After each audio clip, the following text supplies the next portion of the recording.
Irmãos, convido você a abrir a sua Bíblia no Evangelho de Mateus, capítulo 13. Nós leremos o verso 44. Mateus 13, 44.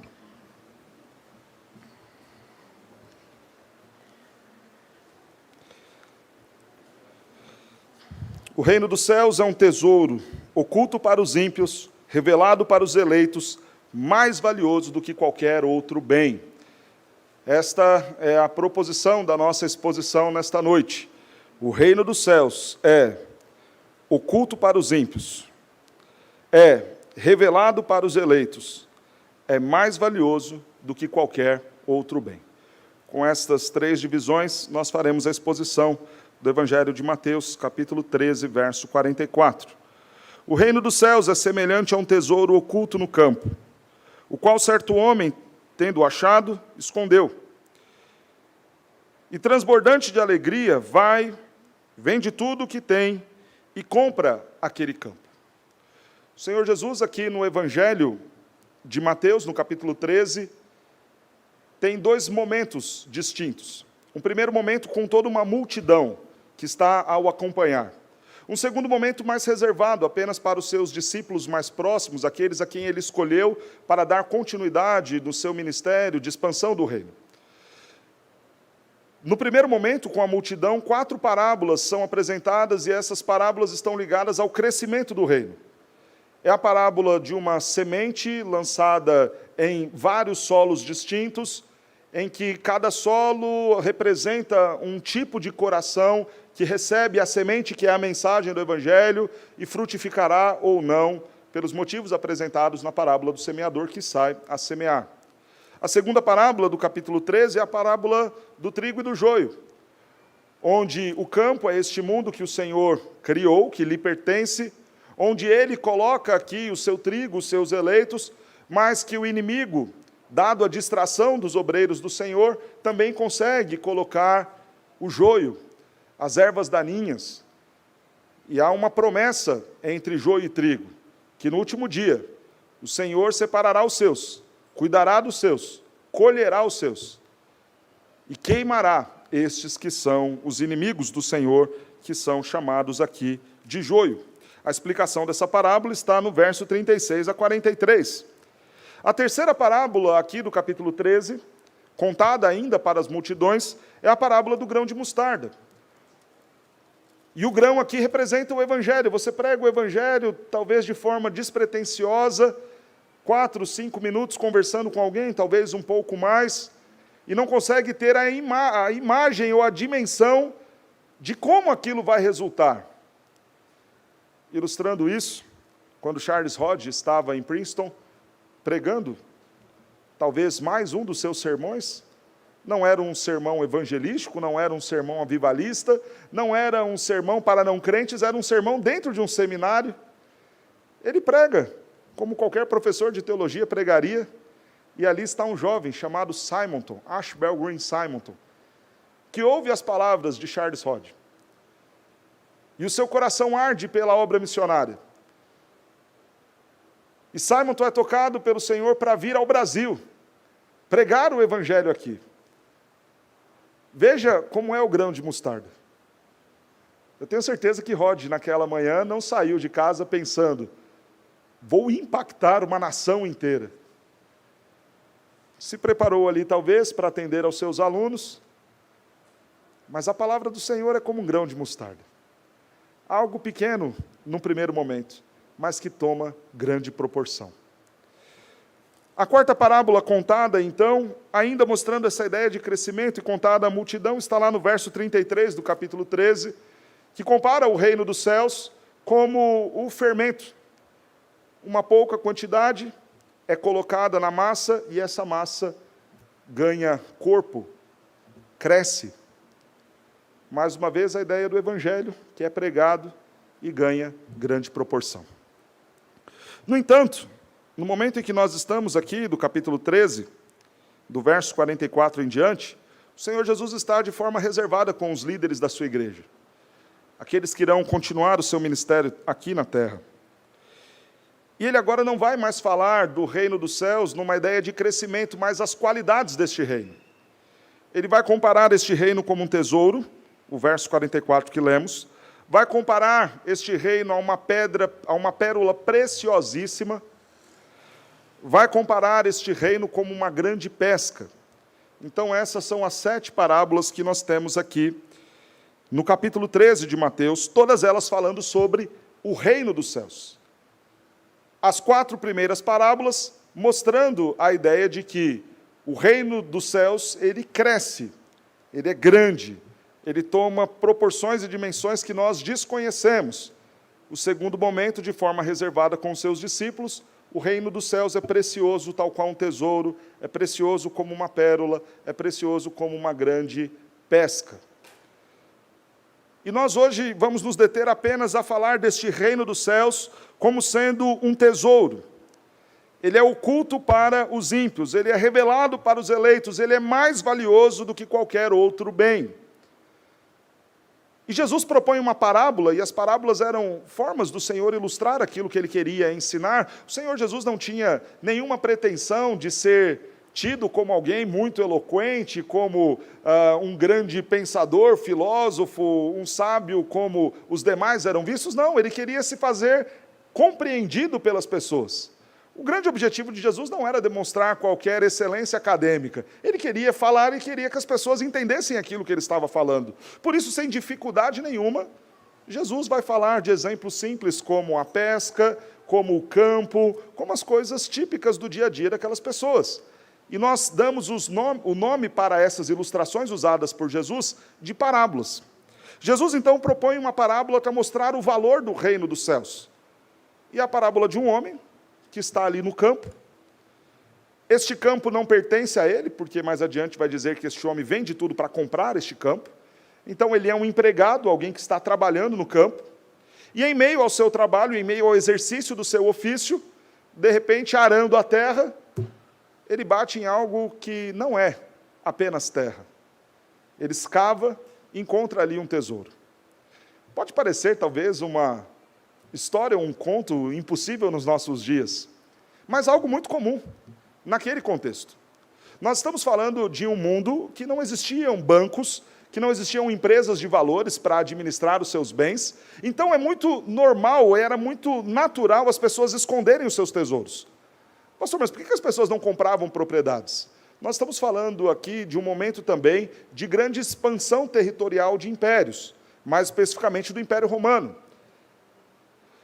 E a forma como esses impérios expandiam-se era justamente conquistando territórios, invadindo propriedades e confiscando os bens. Não fazia muito sentido alguém pegar uma grande fortuna e sair por aí comprando terras, comprando casas, comprando muitas propriedades, porque a qualquer momento viria um novo império, viria um novo exército e tomaria tudo aquilo daquela pessoa. A maior parte das vezes, então, enterravam-se as fortunas. Era o jeito mais seguro naquela época. Escondiam-se em cavernas, em algumas fendas, ou então levavam-se essas fortunas por onde fosse. Baús, urnas, arcas, escondia-se então as fortunas e carregavam-se as fortunas consigo. De forma que então, na medida que um novo império chegasse, um novo exército batesse a porta, onde está a sua fortuna? Não tenho nada. Mas estava tudo ali enterrado. Essa prática era tão comum que haviam aqueles especialistas em caçar esses tesouros. Alguém tomava conhecimento, então, de que um exército passou por uma determinada região e logo atrás dos exércitos vinham esses caçadores de tesouro. Porque, obviamente, se um exército passou por aqui, famílias tiveram que sair correndo. Não tiveram tempo de desenterrar os seus bens. Quem sabe a gente consegue encontrar nos campos, encontrar nessa região algum tesouro, alguma fortuna que foi escondida. Então essa parábola, embora para nós pareça ser algo tão distante, tão impossível de acontecer em nossos dias, nos dias de Jesus os seus ouvintes estavam entendendo aquilo com muita naturalidade. É natural, um homem que está no campo, trabalhando no campo, não sabe o que tem ali, o dono não sabe o que tem, mas ele está a arar a terra, a cuidar da terra, e então encontra um tesouro ali. Isso era comum naqueles dias. Aquele homem, ao encontrar o tesouro, tem uma ideia. Aquele tesouro precisa continuar em segredo. Ele cava então, talvez um buraco ainda mais fundo, esconde novamente aquele tesouro, vai com grande alegria, vende tudo o que tem, levanta recursos talvez de onde não tinha, de onde não imaginava, volta, compra o campo inteiro, porque o interesse dele não só está no campo, mas naquilo que está enterrado ali. Mas por que o reino dos céus é comparado a isso? Por que o reino dos céus é comparado a esta ideia deste tesouro que foi oculto? A palavra reino dos céus aparece aqui no livro de Mateus 33 vezes. Mateus é o evangelista que mais vai falar sobre esta realidade do reino dos céus. No Novo Testamento a palavra aparece em 100 momentos. Alguns vão pensar que reino dos céus é uma referência ao lugar e à morada celestial de Deus, o que não é um pensamento muito coerente, uma vez que nós acabamos de ver aqui que é dito que o reino do céu existe trigo e joio. Ora, se nós pensarmos como reino do céu, na ideia de o lugar da habitação de Deus, o céu perfeito para onde vão os mortos em Cristo Jesus, então nós teríamos um problema sério. Porque então, neste reino dos céus, nós teríamos que considerar joio ali. E, obviamente, no céu, no lugar para onde nós iremos depois da morte, nós não consideramos joio ali, nós não consideramos ímpios ali. Estão ali aqueles que creram no Senhor Jesus. Então, não dá para dizer que o reino do céu seja tão somente a ideia do lugar da habitação de Deus. Aproveito aqui para fazer uma correção importante. Alguns vão dizer o seguinte: olha, pastor, toda criança ela é perfeita, ela é um anjo, toda criança é pura, toda criança vai para o céu. Mas, irmão, qual é a base bíblica para isso? Não, porque Jesus falou: deixai vir a mim os pequeninos, porque dos tais é o reino dos céus. A ideia de reino dos céus não necessariamente significa o lugar da morada de Deus. Porque, obviamente, nós teríamos algumas dificuldades. Porque só aqui, no capítulo 13, reino dos céus é um lugar de evangelização. E você não evangeliza no céu. Já está todo mundo crente ali. O reino dos céus é um lugar onde tem joio. E você não vai esperar ter joio no lugar que será a habitação dos crentes depois da morte, no estado intermediário. Então, nós não podemos considerar que o reino dos céus, da qual Jesus está dizendo ali, seja o lugar da habitação dos crentes que morrem em Cristo Jesus. Pastor, mas o que é então o reino dos céus? Fechado esse parêntese dessa consideração acerca das crianças. E eu não estou dizendo que toda criança que morre vai para o inferno, não é isso. Mas acerca da salvação das crianças veremos em outro momento. O reino dos céus, então, ele tem a ver com 3 coisas importantíssimas. Primeiro, a ideia de território. Segundo, pessoas. Terceiro, o próprio reino, o próprio rei. Quando nós falamos do reino dos céus, estamos falando sobre tudo aquilo que o Senhor fez e criou. Neste aspecto, inclui sim o céu, a habitação de Deus, porque obviamente Ele criou o céu, mas também inclui o inferno. Porque o inferno também foi criado por Deus, obviamente não para o exercício da sua graça, da sua bondade e misericórdia, mas para o exercício da sua justiça. Quem reina no inferno não é Satanás, é o próprio Senhor. Apocalipse capítulo 1, verso 27, vai nos dizer isso com muita clareza. Sou eu quem tenho as chaves da morte e do inferno em minhas mãos. O próprio Jesus falando isso. Dizendo que é Ele, o Senhor Jesus, que tem toda a autoridade, até mesmo no inferno. E mais uma vez, claro, não como lugar de manifestação da bondade e justiça, da bondade de Deus, mas como um lugar onde Deus reina, manifestando a sua justiça. Então, tudo aquilo que Deus fez e criou num aspecto físico tangível, territorialmente falando, é o espaço que nós chamamos de reino dos céus. Tudo aquilo feito por Deus, para a glória de Deus, é o seu reino. Quando nós pensamos, então, onde o nosso Deus reina? Deus reina sobre tudo, em absoluto, sobre todas as coisas. Tem a ver com pessoas, súditos, porque todo reino tem os seus súditos. Todo reino tem aqueles que estão submissos à vontade do rei. Alguns pensarão a ideia de reino dos céus como a igreja. E nesse sentido de súditos, ok. A igreja também faz parte do reino dos céus, e em algum momento, sim, Jesus vai se referir a reino dos céus, fazendo uma analogia à igreja. Porque está se referindo a este aspecto do reino como composto por pessoas que creem no rei. Mas o reino dos céus também tem a ver com o próprio rei. aquele lugar ou aquela pessoa que está identificada com o rei e que vive em conformidade com o próprio Rei dos Reis e Senhor dos Senhores. Quando nós pensamos, então, no reino dos céus, é você estar no lugar e entender este lugar como algo que tem o domínio de Deus. É você se ver como alguém que submete-se à vontade do Senhor. E é você olhar para Deus como sendo Ele Rei da sua vida. Pensar desta forma é encontrar um grande tesouro. E nós veremos isto na aplicação, no final, no terceiro ponto do nosso sermão. O reino dos céus é um tesouro. Eu sei que o nosso tempo é apertado, mas eu preciso fazer mais um parênteses importante aqui.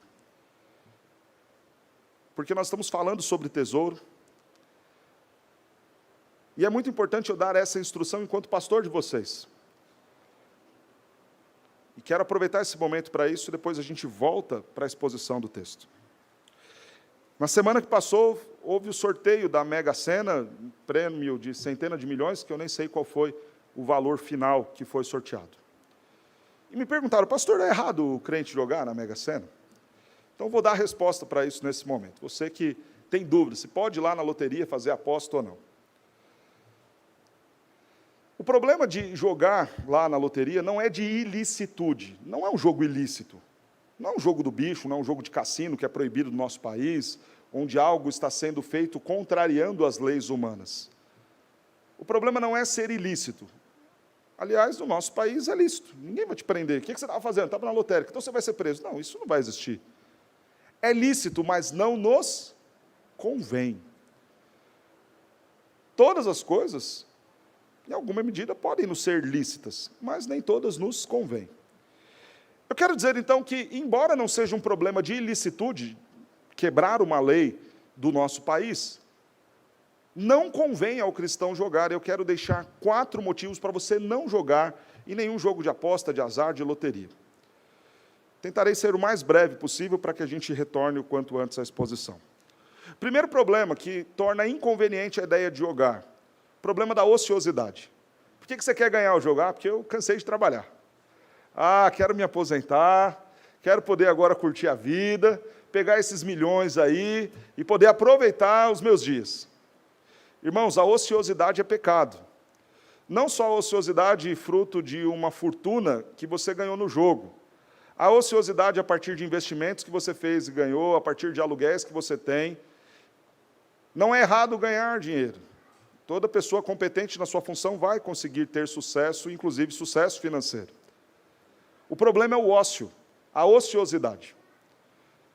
Não há nada de errado em você receber um aluguel, não há nada de errado em você receber o resultado de uma aplicação, mas você virar e falar, eu não vou mais trabalhar, eu não quero mais fazer nada, e só vou viver das minhas aplicações, da minha renda, obviamente isso não agrada ao Senhor. Há uma ordem do Senhor antes ainda do pecado, cultive a terra, trabalhe nela. Há uma ordem do Senhor depois da queda, do suor do teu rosto comerás. Você pode ter recursos vindo de algo que você não necessariamente trabalhou para ter. Uma herança que você recebeu, um imóvel que foi bem valorizado e você vendeu. E não há mal em ter esses recursos. O problema é você deixar de trabalhar para desfrutar essas coisas.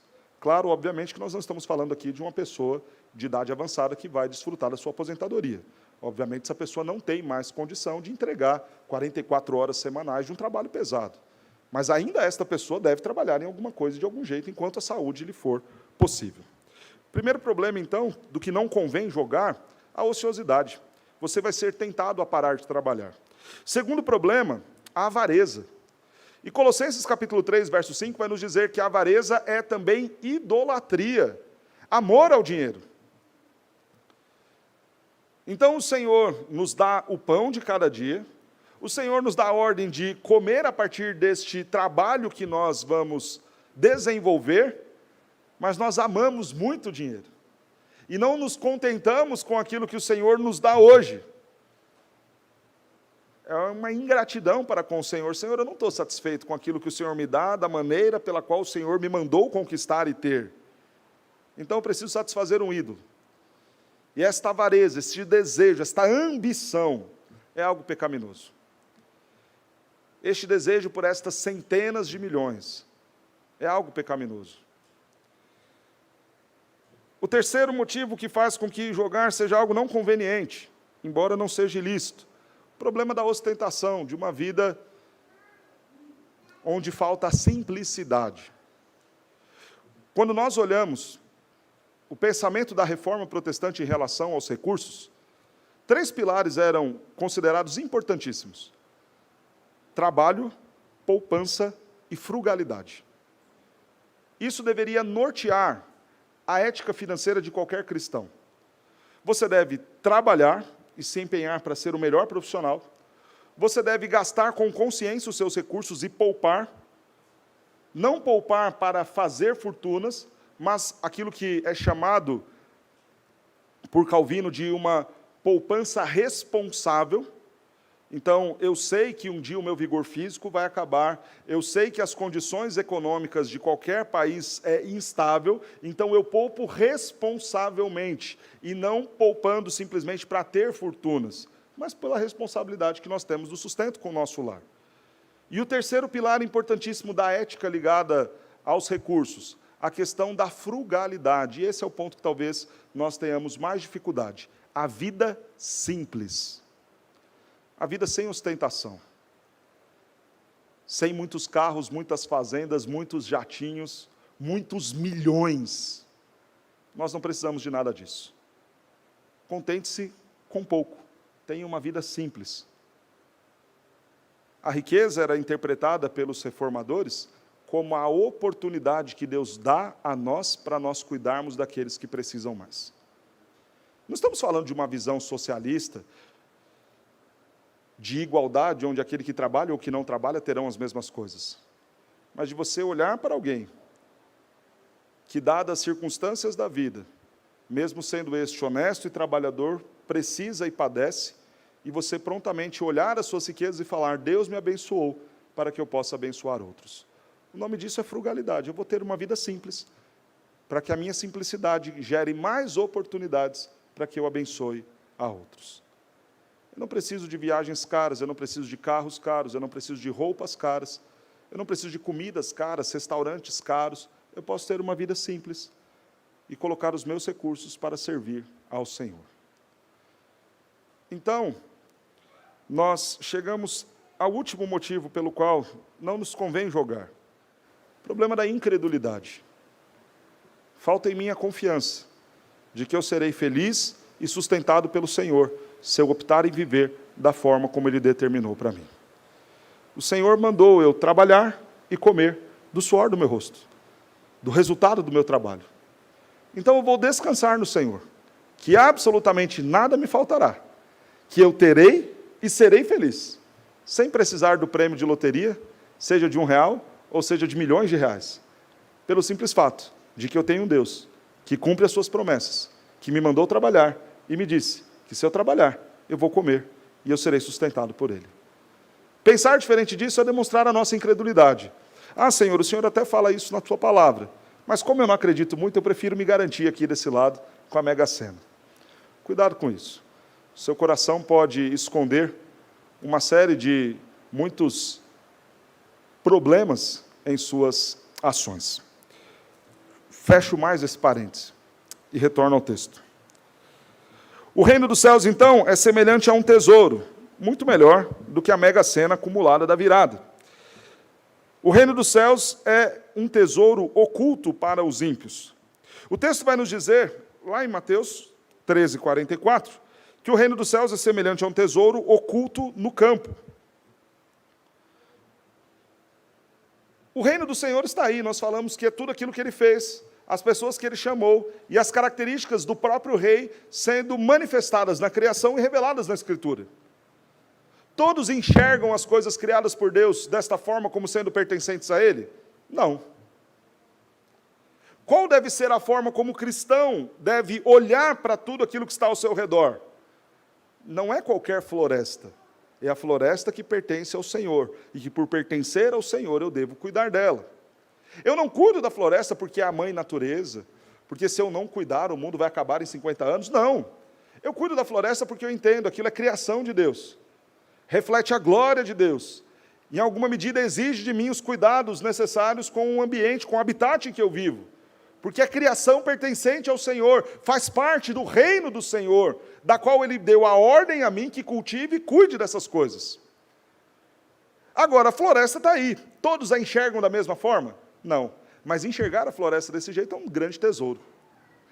Deixa eu trazer algo para mais real, para mais próximo da nossa realidade. Deixa eu me corrigir aqui. Não é um casamento. É a esposa que Deus me deu como presente.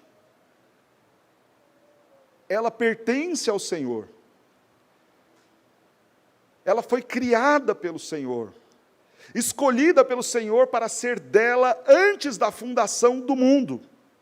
E esta esposa que o Senhor ama, deu a sua vida por ela, pensou cada um dos seus dias, Ele deu a mim o privilégio de tê-la ao meu lado. Esta esposa que é amada pelo Senhor, Ele entregou a mim para que eu cuide dela, a ame, proteja, sustente e me responsabilize pela vida espiritual dela, tal qual Cristo fez para com a sua igreja. Os maridos enxergam o casamento desta forma? Mas este é um entendimento de reino. Não é a mulher. É a criação de Deus. É uma pessoa, um integrante do reino amado pelo rei. E por isso, um tesouro do Senhor. Agora, quando eu enxergo a coisa desta forma, o meu casamento será um grande tesouro. Será uma grande bênção. Se eu tratar a minha esposa como de fato uma dádiva que o Senhor me permitiu ter e cuidar, a minha esposa será muito feliz no casamento. E, consequentemente, me fará muito feliz também na nossa relação. Isso é ou não é um grande tesouro? Um grande prêmio que nós podemos ter. Tanto é verdade que o Salmo 138, 128, falando sobre o homem que é feliz, diz: bem-aventurado o homem que teme ao Senhor, sua esposa no interior da sua casa será como videira frutífera, teus filhos ao redor da mesa como rebentos da oliveira. Este homem é feliz, bem-aventurado, por quê? Porque ele encontrou um tesouro. Ele tem a sua família, ele tem a sua esposa, ele tem os seus filhos. Isso é uma grande bênção. É um grande presente que podemos ter de Deus. Quando olhamos para aquilo que Deus nos deu, seja a nossa esposa, sejam os nossos filhos, seja o nosso trabalho, sejam os nossos dons, sejam os nossos talentos, seja a casa onde moramos, a criação que está ao nosso redor, quando entendemos que tudo isto é o reino de Deus, da qual Ele permite que eu usufrua e o tenha, e quando eu cumpro e guardo e cuido de tudo isso com os princípios e preceitos de Deus, tudo isso resulta em bênção na minha vida, e é um grande tesouro. Mas o mundo enxerga desse jeito? Não. Isto está oculto para muitos. Muitos, então, vão viver neste mundo sem enxergar este mundo do jeito que deve ser enxergado e visto. Isaías capítulo 29 vai nos dizer assim, nos versos de número 9 a 12. Estatelai-vos e ficai estatelados, cegai-vos e permaneceis cegos, bêbados estão, mas não de vinho, andam cambaleando, mas não de bebida forte, porque o Senhor derramou sobre vós o espírito de profundo sono, e fechou os vossos olhos, que são os profetas, e vendou as vossas cabeças, que são os videntes. Toda visão já se vos tornou como as palavras de um livro selado, que se dá ao que sabe ler, dizendo: lê isto, peço-te. E ele responde: não posso ler porque está selado. E dá-se então este mesmo livro ao que não sabe ler, e diz: lê isto. E ele responde: não posso ler, não sei ler. É como então, se esse tesouro que o Senhor nos entrega, de olharmos para as coisas, enxergarmos o reino dos céus em todas elas, ao ímpio estivesse cegado, vedado, impossibilitado de ver e enxergar. Então as pessoas viverão um casamento à parte da ideia do reino dos céus. Viverão a sexualidade à parte daquilo que é o projeto de Deus, o reino dos céus, o tesouro do Senhor. farão medicina, desenvolverão a engenharia, desenvolverão a matemática, mexerão e lidarão com todos os elementos criados por Deus, que há e estão presentes na criação, mas não conseguirão enxergar que tudo aquilo pertence a Deus e que tudo aquilo está ali posto por Deus para a bênção daqueles que o amam. Então vivem a medicina, a biologia, a engenharia, a matemática, a física, a química e muitas das áreas que lidam com aquilo que foi criado por Deus, não de forma a explorar o seu potencial, simplesmente porque não enxergam a graça de Deus. Algo que nós trabalhamos lá na escola, no sentido de educação clássica, é despertar nos nossos alunos isso. Não é a matemática. É a forma humana de tentar mensurar a retidão e exatidão do nosso Deus. Não é a história. É a forma de contar a regência soberana do Senhor do universo sobre cada um dos acontecimentos. Não é a biologia, mas é um estudo mais profundo daquilo que belamente Deus revelou do seu ser em todas as coisas por Ele criadas. Essa virtuosidade está cegada aos ímpios, mas foi revelada a nós. E fazer lá na escola com que as nossas crianças olhem o mundo assim, é entregar para elas um grande tesouro. E se nós olharmos para o mundo assim, e enxergarmos este tesouro que está em todas as coisas feitas por Deus, nos apropriaremos de um grande tesouro. Ele é oculto para os ímpios, mas foi revelado por Deus para nós. Veja o que Atos, capítulo 16, verso 14 nos diz. Enquanto o ímpio está na sua cegueira, ao justo o Senhor abre o entendimento para que ele possa compreender e entender esta beleza de todas as coisas. Atos 16, 14. Certa mulher chamada Lídia, da cidade de Tiatira, vendedora de púrpura, temente a Deus, nos escutava, e o Senhor lhe abriu o coração para entender aquilo que era pregado. O Senhor, então, abre o nosso coração para que a gente consiga ver esse tesouro. Mas como, pastor? Deus revela sobre o seu ser e a sua vontade, por meio da Escritura. Deus revela sobre o seu ser e sua beleza por meio da criação. Ele o faz por meio da ação do Espírito Santo em nossas vidas. É um tesouro revelado, acessível. Por isso o Salmo 19 vai falar sobre a Escritura algo preciosíssimo, que é mais preciosa a Escritura do que ouro puro, refinado. É mais doce do que o mel e o destilar dos favos. Assim é a palavra de Deus. Porque é um tesouro. Eu vou trazer uma ilustração para isso, muito coloquial, mas que ilustrou muito bem esta preciosidade da revelação de Deus para as coisas. Você já assistiu o filme O Livro de Eli? Nada valia mais para aquele homem, o vilão da história, do que encontrar a Bíblia. E Eli, o personagem, era o guardião do livro sagrado. E para um mundo que tinha um cenário pós-apocalíptico, e obviamente ficção, a única esperança para aquela humanidade era a Bíblia. E naquele mundo caótico, a Bíblia valia mais do que água, valia mais do que qualquer ouro, valia mais do que qualquer riqueza, porque a esperança para a humanidade, para dias melhores, para pessoas melhores, para famílias melhores, para homens mais sábios, estava na Escritura. E aquele filme ilustra muito bem esta realidade. A Bíblia é um tesouro que nos foi revelado. Siga a Bíblia em tudo aquilo que ela lhe propõe, você vai viver muito bem. E ao final da jornada você vai falar: encontrei um grande tesouro, preciosíssimo, porque eu vi a beleza do reino dos céus na criação, eu vi a beleza revelada na Escritura, nos preceitos do Senhor, e o Espírito Santo atuou em meu coração, me dando discernimento e entendimento. O reino dos céus é um tesouro mais valioso do que qualquer outro bem, e eu tenho plena certeza que isso já ficou claro. Então não quero discorrer sobre esta preciosidade mais, porque eu já a apresentei. Mas quero mostrar qual é a nossa atitude diante, então, de algo tão precioso e valoroso assim. E transbordante de alegria vem de tudo o que tem e compra aquele campo. Aquele homem tinha algum tipo de propriedade que ele poderia abrir mão. Talvez algo deixado pela família, talvez algo conquistado com muito suor do seu trabalho. Alguma coisa ele tinha e essa coisa ele vendeu, porque ele encontrou algo mais precioso e mais valioso. Nós já falamos o que é o reino dos céus. É tudo aquilo que Deus criou para a sua glória. São as pessoas, os súditos do rei, e são as qualidades do próprio rei e do reino.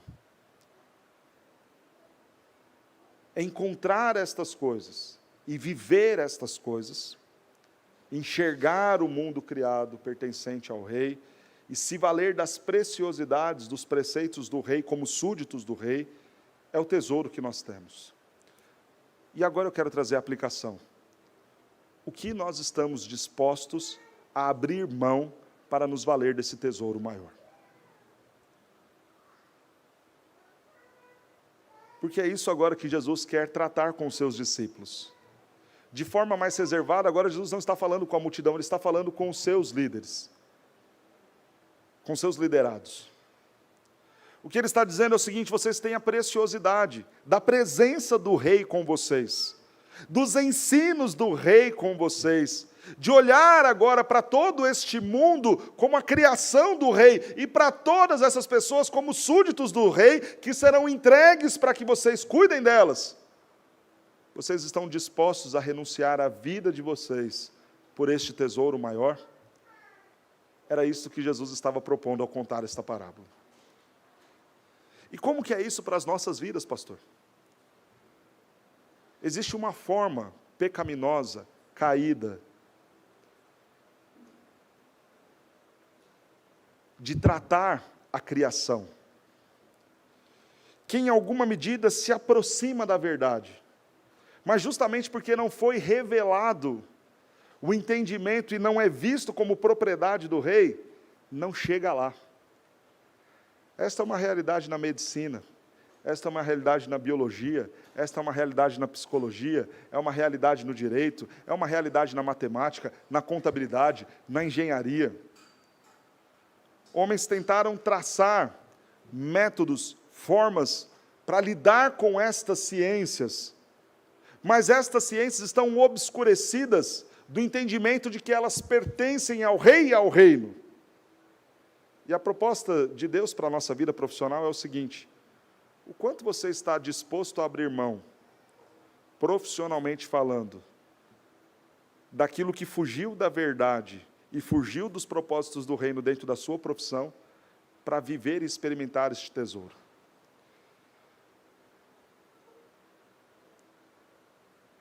Aquele jeitinho de fazer as coisas erradas, que o empresário brasileiro vai virar e falar: pastor, se não sonegar não tem jeito, o empresário não sobrevive.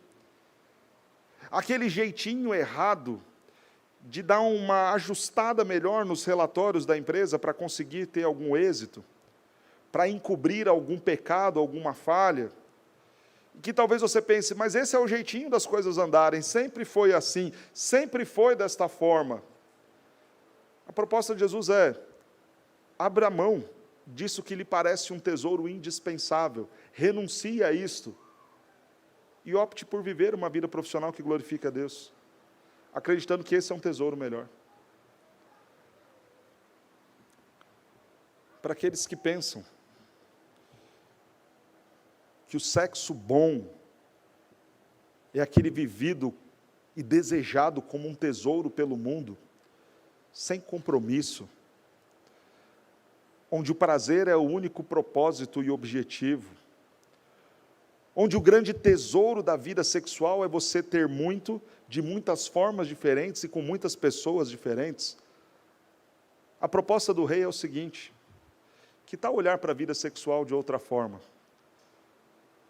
E abrir mão desta forma errada e se valer de um tesouro do rei, de entender que o sexo pode ser reinado e governado pelo Senhor, do jeito certo, com os preceitos corretos estipulados pela Escritura, e entender que isso vai lhe trazer plena satisfação. É disso que o texto está falando.